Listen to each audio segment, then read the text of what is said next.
New at 6, while this brutal cold we've been experiencing is about to come to an end, it's certainly impacted plants and animals in the area. Our Sophia Bliss talked to local farmers as well as a professor who studies insects to see what this cold might mean for the growing season ahead. Morgan, as with many nuanced topics, this cold snap has pros and cons. Temperatures like this can mean that we see fewer bugs in future months, but Boise State's Dr. Robertson, who studies insects, says this cold snap likely won't be long enough to make a significant difference. What we're experiencing now is within the range of temperatures insects often face. Keep in mind that many of the species we have here are found further north, they're found at higher altitudes, so it's not all that unusual. Dr. Robertson says many of these insects are in the ground during this time of year, and right now the thick layer of snow actually insulates the insects, providing a buffer against the harsh temperatures. Dr. Robertson also says in a prolonged event, like weeks instead of days, the cold would slowly lower an insect's ability to handle below freezing temperatures and eventually cause a die-off. Another factor that could spur a die-off is timing.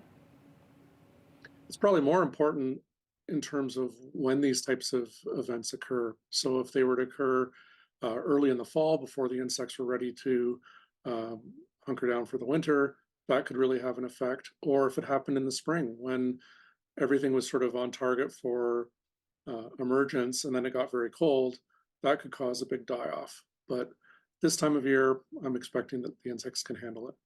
I also talked to a few local farmers and people who run orchards. They said certain crops need below freezing temperatures in order to thrive.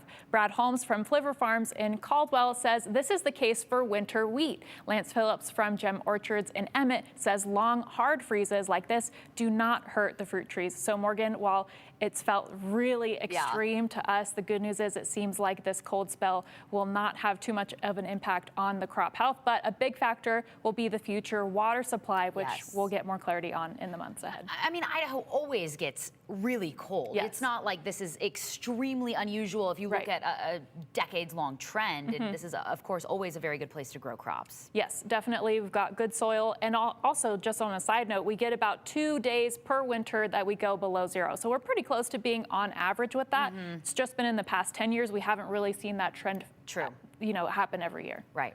Okay, and water supply. Rick Lance is going to talk about good news for the water supply when we come back after the break.